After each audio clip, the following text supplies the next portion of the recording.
자, 김은경 혁신위원장의 이제 그거랑 국민의힘의 내부 사정 뭐 이야기 좀 해볼게요. 생각해보니까 괘씸하네. 사람이 사과하러 갔잖아. 그러면 아이고 사과하러 보통 노인네들 같으면요 사과하러 와줘서 고마워요라는 이야기가 먼저 아닐까요? 근데 이 사람 자체가 쇼를 너무 좋아하는 거야. 언론에 나갈 뭔가를 그림을 만들어야 되는 거예요. 직접 때릴 수는 없고 사진을 이미 그렇게 하려고 준비를 했던 거잖아요. 출력이 돼 있는 상태에서. 그러니까, 네. 준비를 컬러로. 사람 관계는 그런 거예요. 김은경 이야기의 내용은 차치하고라도 사람이 사과하러 왔잖아요.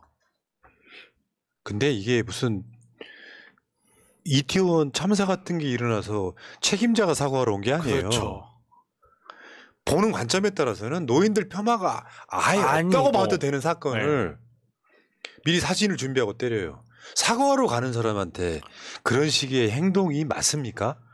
나이가 80 넘으신 분이? 절대 맞을 수도 없고 이런 행동이 절대 맞을 수도 없고 그리고 무엇보다 제가 봤을 때는 성인과 성인이에요.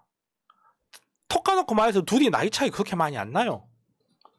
김은경 교수님도 나이 적은 사람이 아니거든요. 근데 어찌 됐든지 간에 노인 폄하 발언이 나왔고 어떤 사람들은 기분 나빴다고 하니까 지금 예를 들어서 이게 기분 나쁜 사람이 이 사람이다. 이 노인협회 회장이 기분 나빠가지고 이 사람이 지적을 했다. 그러면 모르겠어요. 그런 것도 아니거든. 자기는 직접적 피해를 받은 게 어떤 것도 없어요. 그 상황에서 상대를 놔두고 상대의 얼굴을 사진을 찍 뺨을 때린다라는 게 뺨을 때린다. 성인이 성인의 뺨을 때린다는 게 얼마나 모욕적 상황입니까?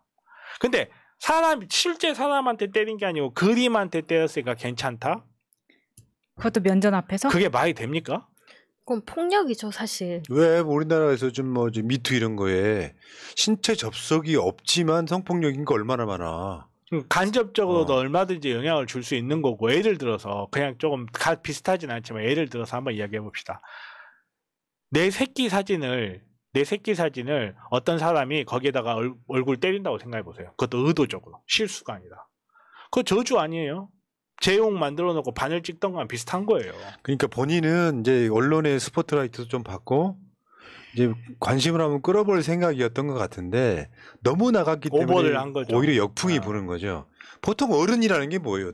난 노인이라는 표현보다 보통 일상생활에서 노인 이렇게 표현을 한 번도 해본 적이 없거든요. 사실은 일상의 생활에 만나면 제일 많이 쓰는 말이 어르신, 아버님, 어머니 이런 표현 쓰거든요. 그러니까 어른이라는 관점에서 보면 어른은 뭐예요? 무슨 대역죄인이 아니잖아.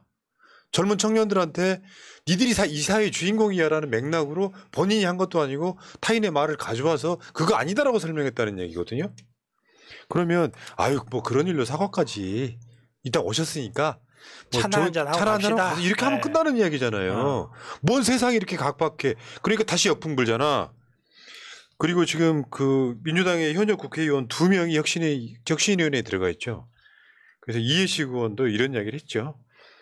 여성들 참기 어려운 치욕, 분노를 느꼈을 것이다 이런 이야기를 했고요. 뭐 이건 넘어가고요. 우리가 주장 계속 해왔지만 김은경 발언이 어떻게 저런 말을 하지? 말이 시원했어 정도일 수는 있어도 양쪽에서 사과하거나 사퇴할 정도의 그런 내용이 아니었다고요. 사과하거나 사퇴할 문제가 아니었다고요. 내용 다시 한번 볼까요? 한 번 더 읽어드릴게요. 우리가 동영상 보여드렸었고 그냥 쭉 한번 읽어봐요. 둘째 아이가 22살 된 지 얼마 안 된 아이인데 중학교 1학년인지 2학년 때 저에게 이런 질문을 했어요. 왜 나이 드신 분들이 우리 미래를 결정해? 그러는 거예요. 자기가 생각할 때는 평균 연령을 얼마라고 보았을 때 자기 나이부터 평균 연령까지 비례적으로 투표하게 해야 한다는 거죠. 이게 중학교 2학년짜리 이야기인 거예요. 중학생이 보기엔 그 말은 되게 합리적이죠. 그런데 민주주의 국가에서는 1인 1표기 때문에 현실적인 어려움이 있지만 문제를 제기한 그게 참 맞는 말이에요. 아들이면 우리 미래가 훨씬 긴데 왜 미래가 짧은 분들과 똑같이 표결을 하느냐는 거죠. 그래서 아들에게 되게 합리적이지만 민주주의 국가에서는 1인 1표 선거권이 있으니까 그럴 수 없는 것이라고 이야기를 했어요. 그래서 투표장에 젊은 분들이 나와야 의사가 표시된다고 결론을 내린 기억이 나요. 이거야. 이게 다야. 저게 지금 비록 사진이지만 귀싸대기 얼굴을 맞아야 될 이야기냐고요. 새가 그거 있잖아. 그 주작가 아까 말한 그 작가 네. 그것도 너무 과하지만 비난이 이건 더 심하잖아요. 그냥 좌표 찍히잖아. 내용도 몰라. 아 노인 비하 발언했어? 김은경 때려 잡아라 이렇게 되는 거예요. 그러니까 노인 비하 발언이라고 하면 사람들은 노인 비하 발언을 했나 보다라고만 생각하거든요. 이걸로 한번 재미 보내드리잖아요. 사실 한번 이런 식으로 해서 민주당은 아니었지, 열린민주당을 한번 빅엿을 먹인 적이 있는 애들이다 보니까 그 추억을 가지고 또 오는데, 정말 놀라운 게 뭐냐면 김은경은요 어떤 권력을 가진 사람이 아니에요. 그냥 한 당의 비대위원장일 뿐이에요. 이 사람이 무엇을 결정해가지고 우리 국민의 삶에 직접적 영향을 미칠 수 있는 사람이 아니에요. 이 사람의 발언에 대해서 노인 비하 발언이라고 길길이 날뛰고 있는 얘네들이 언론을 총괄하는 이동관이 공산당 언론이라고 한 거에 대해서는 아무 말도 안 해요. 그러네 진짜 열받네. 그래서 지금 저쪽은 뭐를 얻고 싶으냐면 민주당 혁신위원장이라고 들어왔는데 노인 비하 발언 한 거야. 했지. 그래서 김영균 혁신위가 중간에 사퇴를 해버려야 민주당은 이도저도 안 되는 민주당이라는 이미지를 얻고 싶은 거예요. 그렇죠. 그러니까 계속해서 김은경 사퇴를 이야기하지만 아직까지는 사퇴 의사 없다. 이제 이렇게 지금 이야기가 되는 것 같고요. 아니 159명이 죽어도 아무도 사과를 안 했는데 지금 이 말 한마디 가지고 사과까지 하고 난리를 치는데도 불구하고 제 계속 끌려가는 거에 지지자들이 지금 굉장히 열받아 있는 상태입니다. 언론이 먼저 띄우고 그다음에 그 당 내에 비명과 국힘이 지금 합작해가지고 계속해서 언론에 이렇게 사과를 해야 된다라는 식으로 이거 발언에 문제가 있었다라고 계속해서 더 공격을 세게 하고 있는데 이게 이재명을 때리는 방법하고 똑같다는 겁니다. 뭐 하나 꼬투리 잡아가지고 계속 언론이 난리를 치고 안에 비명과 합작하고 그다음에 국힘이 나서고 지금 이거 한두 번 본 게 아니잖아요. 예. 그게 혁신이 흔들기로 가는 건데 이거는 김은경이냐 아니냐도 상관없어요. 혁신위원장이 누가 됐든지 간에 똑같은 일은 똑같이 벌어졌을 겁니다. 근데 이게 너무 열받는 건 뭐냐면 이 정도의 언론의 상황에 우리가 한두 번 본 것도 아닌데 정말 죄송하지만 지난 정부 때부터 미디어 투기 한다고 해서 아무것도 안 한 게 지금 여기까지 오는 거라고요. 그러니까 그건 그렇다 치고 왜냐하면 지금 그것까지 이야기하면 방송을 끝낼 수가 없어. 그러니까 그건 일단 끝내고 싶지 않네요. 캐비넷에 너도 뭐요? 나중에 때릴 때가 있어. 근데 문제는 이제 그런 거라니까요. 나는 이 문제는 뭐냐면 김은경의 정무 감각 어쩌고 이야기할 필요 없는 거예요. 초반 대응이 잘못됐어요. 김은경 말고요. 사건은 터질 수 있어. 내용을 들여다본 뒤에 야, 이 정도로 사과까지 하는 건 너무 나간 정치적인 짓거리다라고 한번 막았으면 끝났을 문제예요. 그게 안 되더라고. 자, 그 노인회장 김오일이 젊었을 때 그 일종의 이제 저런 거죠. 어제도 보여드렸었는데 지 마음에 안 든다고 당 사무총장을 패는 사람이에요. 그 몸에 폭력이 배어 있는 사람이야. 전 진짜 놀랐는데 이게 카메라가 있는데도 불구하고 이 때리는 게 정말 적나라하게 찍힌 겁니다. 공천에서 탈락을 했어. 이때 당시에 상대가 이만기였는데 이만기가 되니까 난리를 쳐가지고 본인이 그 공천을 뺏어옵니다. 이게 가능합니까? 예. 그런 나라라니까. 사무총장을 빰도 때리고 사타구니도 때리고 이거 완전 폭행을 한 거예요. 그런 사람이 나 씨. 그러니까 사진 출력해서 빰 때렸다는 건 정도는 귀여운 거예요 지금. 그러네. 진짜 직접 말했으면 큰일 났을 뻔했네. 주먹쟁이네 아주. 근데 지금 이재명 대표가 오늘까지 휴가죠. 휴가 끝나고 노인 회장을 직접 찾아가서 사과한다는 거예요. 이재명 대표는 김오일 노인 회장이 구면이죠, 구면. 대선 때도 본 적이 있을 거예요. 그러니까 대한노인회. 그래서 대한노인회장은 이재명 대표하고 문재인 대통령 걸 또 잘 알아. 그래서 이제 저거는 뭐 맨날 사과하지 마라 하는데 또 경우가 다르지. 이제 최고위 리더가 가서 아유 어르신 어이 오랜만입니다. 아이고 우리 새끼가 뭐 좀 실수 한 모양인데 우리 민주당이 노인 정책 더 잘할게요. 뭐 이런 식으로 이제 가면 끝나는 거라고 생각이 드는데 아시겠죠? 자 넘어가시고 네. 표정 여기서 관리가 안 이제 되네. 여기서 리더가 해야 될 역할도 있는 거니까 왜 민주당은 계속 사과만 하느냐 이렇게. 문제는 사과할 것도 아닌 거를 사과해야 된다고 생각하는 내부예요. 내부 정질러들. 대표적인 사람 중에 하나 있잖아요. 저 어르신. 이분이 지금 대한노인회장 하셔야 되는데 김웅영 사퇴하라고. 저분이 있잖아요. 뭐 미스터 뭐 바른소리 쓴소리 하는데 세상 물정 너무 몰라. 민주당에 저런 분들이 너무 많아. 당원들 뜻과 국민. 저분 있잖아요. 김은경이 무슨 말인지 모를 거예요. 한 번쯤 어른이 됐으면 나도 노인이지만 사과할 사건이 아니라고 이야기하는 게 그게 어른이지. 내가 말했지. 김은경이 했던 말을 대한민국 노인들이 해줘야 된다고. 그래야 대한민국의 젊은이들이 더 발전하지. 노인들이라고 어르신들이라고 속은 좁쌀만 해가지고 그런 내용으로 사과하고 귀싸대기 날리고 그럽니까? 그러니까 저런 소리 하니까 김현정의 뉴스시에서 꼬박꼬박 매달 초청하는 겁니다. 이분한테 제가 하고 싶은 말은 그거예요. 외래로 한번 나오세요. 그리고 사과하라는 거예요. 우리 방송하면서 한 5,000번은 이야기했겠다. 윤석열 사과하는 거 봤어요? 윤석열은 어떤 것도 사과 안 해. 국회에서 이 샤크들이 승인 안 해주면 바이든은 쪽팔려서 어떡하나. 그런 사건이라도 사과를 안 해. 사과할 문제도 아닌 사람은 뒤늦은 사과라고 설명했지 이번에. 언론 헤드라인이. 진짜 열받아. 3, 4일 지나서 사과하면 뒤늦은 거예요? 윤석열은 뭐야 그러면은? 지금 그 사건 일어난 지 진짜 오래돼. 한 1년 다 돼가지. 1년 지나도록 사과 안 해. 장모가 구속돼도 사과를 안 해.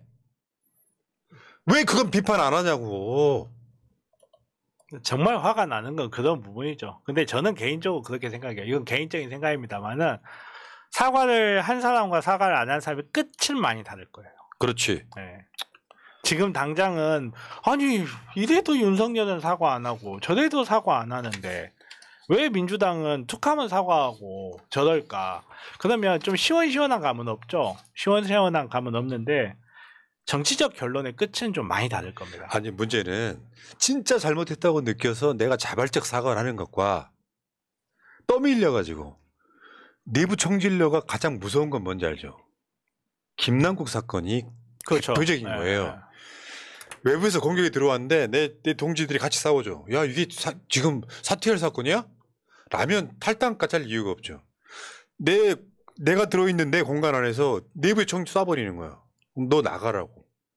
그러니까 떠밀려 나가는 거야. 난 이 문제를 지적하는 거야. 그걸 보면서 그나마 이제 저같이 이렇게 여러 가지 해석하기를 좋아하는 사람들은 그런 해석이 좀 나오죠. 뭔지는 모르겠는데 내부 총질러들 보기에 김은경이 매우 마음에 안 드는구나. 내부 총질러들이 보기에 김은경이 매우 마음에 안 든다는 거는 뭔지는 몰라도 김은경이 놀고 있지는 않구나 하는 거하고 이재명 대표님께서 직접 가서 이렇게 사과를 같이 해주신다는 걸 보면 이재명 대표님 입장에서는 김은경을 보호해야 될 만한 이유가 있는 거 아닐까 좀 그렇게 생각하면서 원래요 일을 하면 시끄럽습니다. 놀고 있으면요 시끄러울 이유가 없어요. 놀아도 시끄러운 사람 있어요. 예?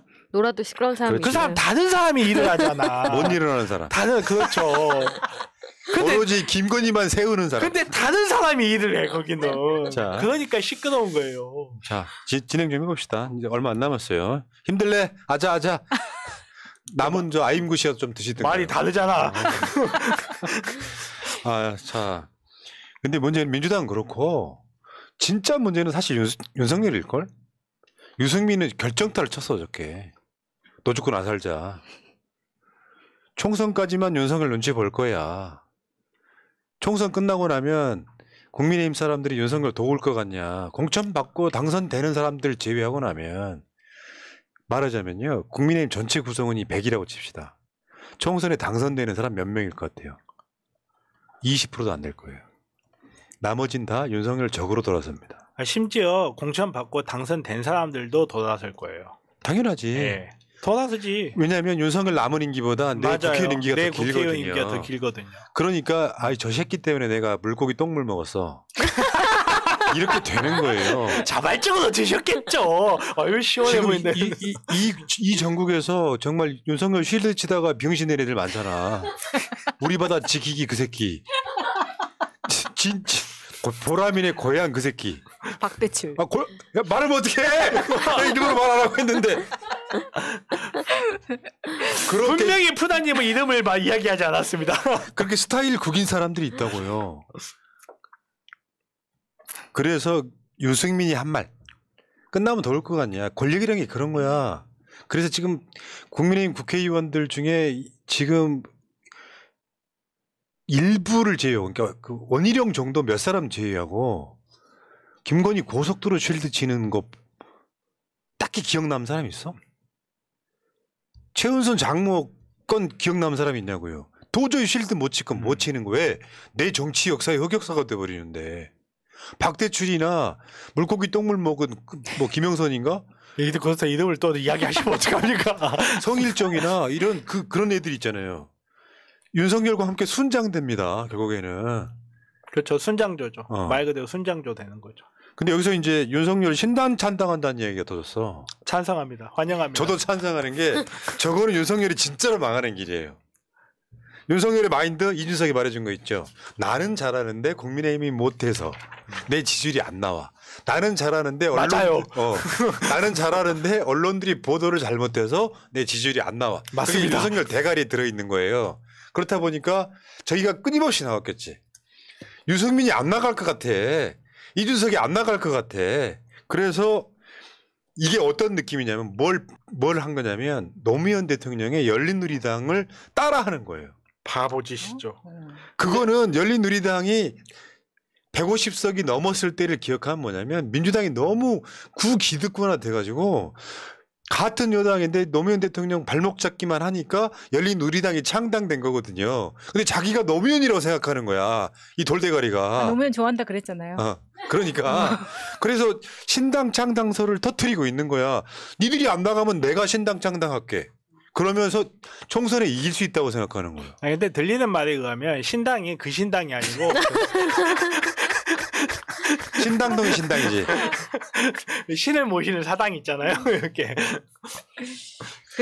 이런 이야기가 나오는 이유도 국민의힘 안에서 본인의 한계를 느끼고 있다는 이야기라고 볼 수 있습니다.